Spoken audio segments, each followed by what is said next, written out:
I think the one thing that we talked about coming back into the dugout after the first couple of innings was the fact that once we got our timing down a little bit better than what we had the first time through the lineup, that the second time through we were going to have more success, and I think that played true with our hitters. Well, we'll talk about the pitching of Riley Wood. Pitched a 2-hitter tonight, didn't walk a batter.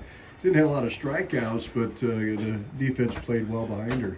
Yeah, that was the big thing. I saw there was 2 errors up there on the board. I was a little confused by that. I think the one over to third base that McKenna couldn't get to was probably a hit, and we had just a little miscue on wasn't a bunt. I don't think it was just a swinging bunt kind of a thing. But other than that, we were pretty clean. Ada did a nice job at shortstop getting the ball over. Our outfield did a great job making catches.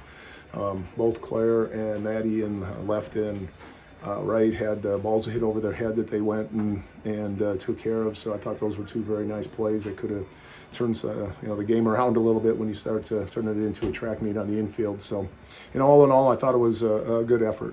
Talk about the big hitters here for tonight for the Trojans. Well, Claire, who you're going to talk to here in a minute, but that was, I don't know if that's how we planned it necessarily. We wanted to get a runner on, we wanted to get a runner over, and then we wanted to get her in. And we've preached that from day one pretty much is our goal each time we get up there. In this particular case, being that it was 11 or 10-1 at that time, we make it 11-1. We executed that very well. Well, there's 2 Claires here, Claire Pellet too. So and a McKenna. Okay, so if you're pitching these speedsters, and Rush in particular and Pellet, how do you pitch those 2? I mean, they're dangerous with base paths. I don't know. I'm glad I don't have to. I hate it when slappers come out because it's, especially with runners on base, because it's so difficult and it puts the defense in such a tough spot to have to try to make all of the plays in that situation. So I know how it's like on the defensive end, and they do such a good job with the speed that they have in the 1 and 2 holes in our batting order. Well, let's talk about tomorrow, going to West of Marshall, taking a trip, Coach, and talk about the reason for that. Well, last year, I guess I hadn't really thought about it until Melina Woodward brought it up that she had never played a road regional final, and she was a senior last year, and so we kind of pieced together a little day trip sort of a thing last year with Williamsburg, and I got to thinking, it'd be nice, especially the younger girls that weren't with us on that trip, to experience what that's like to stop off, have something to eat.